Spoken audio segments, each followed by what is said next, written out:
Canon is not making DSLRs anymore, you guys. Like, this is already extinct. So if you need help finding a camera, start here. If you want to get a new camera in 2023 and maybe you're overwhelmed like I was, you haven't looked into cameras in a long time and you don't know where to start, this video is for you, and I truly mean that from the bottom of my heart.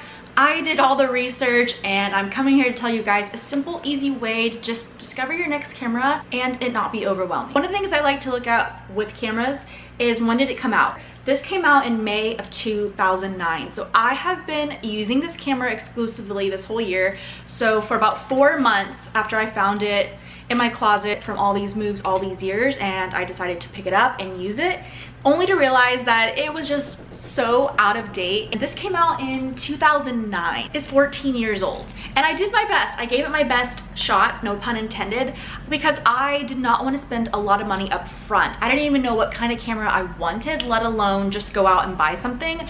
I knew it was going to be an investment, hence why I did a lot of research before I got the camera that I'm going to show you guys today. This was the T1i from the Rebel series. Canon made a whole bunch of cameras from their Rebel series. Now, with the knowledge that I know, the Rebel series is not bad at all. In fact, it's great. I love it. It's been something that I have grown to love. But the Rebel series is what I would say would be beginner / intermediate. Not that you can't get amazing quality photos from the Rebel series, but I do know that once you switch to the Mark series, it's a little bit more pro. It will hire you if you have a pro level camera, which is another thing that I learned. And if you only take away one thing from this video, it's about the crop sensors. So I, for funsies, wanted to look up what it would require to be a wedding photographer. And I just want to show you guys, these are the cameras that they require to be a wedding photographer. So also using that knowledge kind of helped point me in a right direction of what cameras I wanted to invest in, because if you want to take photography as maybe a freelance business, wedding photography is what you're going to make the most money in.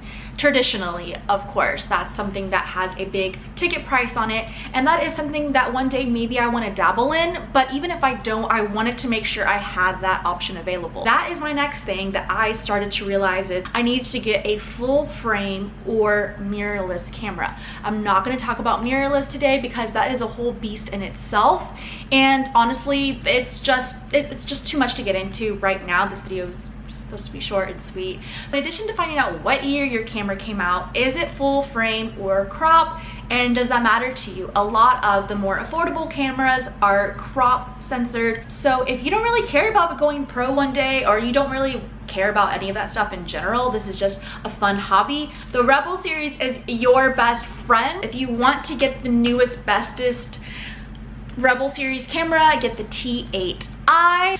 The Rebel T8i came out in 2020, and honestly, that's the camera I was gunning for the longest time. I had it in my shopping cart for weeks, and I was like, this is the camera I'm getting, until again I found that wedding photography requirements and I saw that full frame was necessary, and that the Rebel T8i, again, it's great, but it's just not pro enough. Okay, so now we're gonna talk about the camera that I got, you guys. So I still wanted to stay within my price range. That's another big, huge factor in this, is your price range. Now, I will say that I financed this on a 12-month financing program from B&H Camera and Video, because I didn't want to outright pay for this, and so take that with what you will.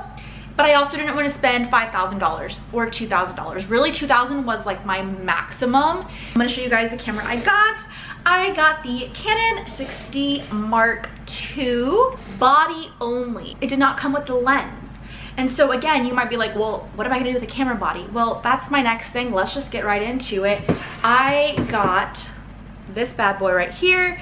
This is the Canon 50mm lens f1.4. So the next thing that I learned through all of my research is that the camera body and the camera lens go hand in hand. They're both 50% as important.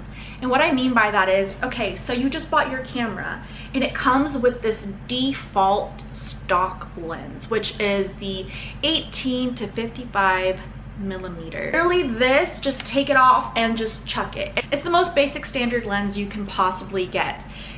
Your camera body will do so much better with a better camera lens.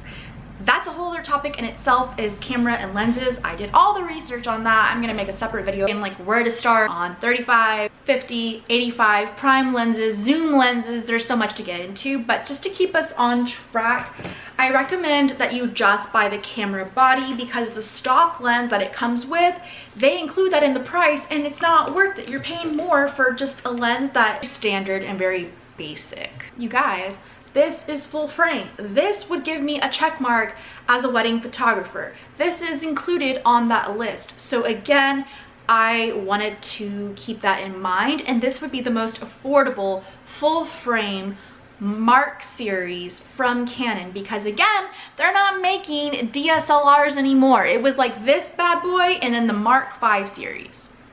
The Mark 5 series is out of my price range.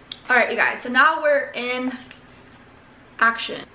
So this video, I could go on forever with all the different specs that I looked into to get the camera, but I wanted to just give you guys something that you could start right now. I hope this video is helpful in terms of where do you want to go with your photography, and that will tell you how much you need to invest, which will then also tell you what you need to start looking at. You guys want to follow me on TikTok and just see pretty much everything that I talk about, including Taylor Swift. If you are a Swiftie, I would love if you followed me on TikTok specifically. I'd love having a community of you guys. I went to Dallas night 2 in Arlington. It was absolutely amazing. I'm still not over it. If you guys went to the Taylor show, please leave down below which date you're going to or what song you want. If there's, okay, this video got hijacked by Taylor Swift. But I would love if you guys followed me over on TikTok. I think it'd be really fun to have a group of people who are maybe starting out in photography. That's one of the main things I want my TikTok to kind of start just talking about, as well as my channel. A lot of fun over there, so go follow me. Thank you guys so much for watching. I hope this helped you. Bye! You can see it is not as long as this one because I have no zoom. This has zoom, this doesn't have zoom because it's just standard 50. It doesn't have a range. This is 18 to 55. There is no range, so there is no zoom. Another thing that I learned.